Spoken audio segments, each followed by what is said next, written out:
日落，世人来不及躲闪。有的被击杀，有的被毁灭，有的被审判，真是人未曾见过的场面。侧耳细听，在阵阵的雷声中，伴随着哀哭声，伴随着哀哭声，这声音来自阴间，来自地狱，是神审判之后，那些被你之子的痛哭声。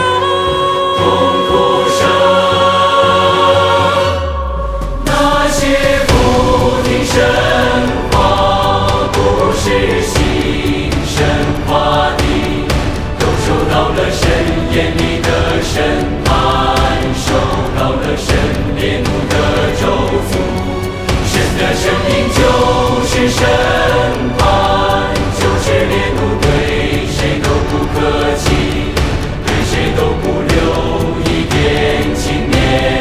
因神是不灭的神自己。神有烈怒，神有烈怒，神有焚烧，神有焚烧，神有洁净，神有洁净，也有毁灭，也有毁灭。神有烈怒，神有焚烧，神有洁净，神也有毁灭。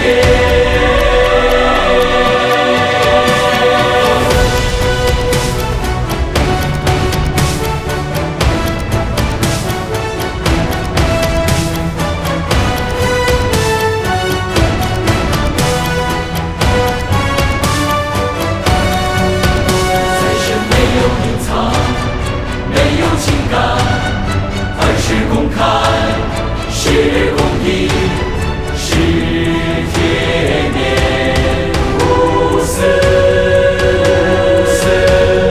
因着神的众长子，与神一同登上宝座，下管万国万民，下管万国万民。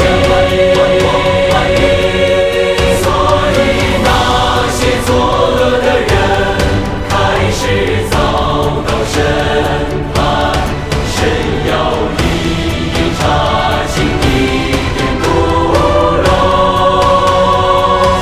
全部显明出来。因神的审判已全部展现，已全部公开，丝毫不存留。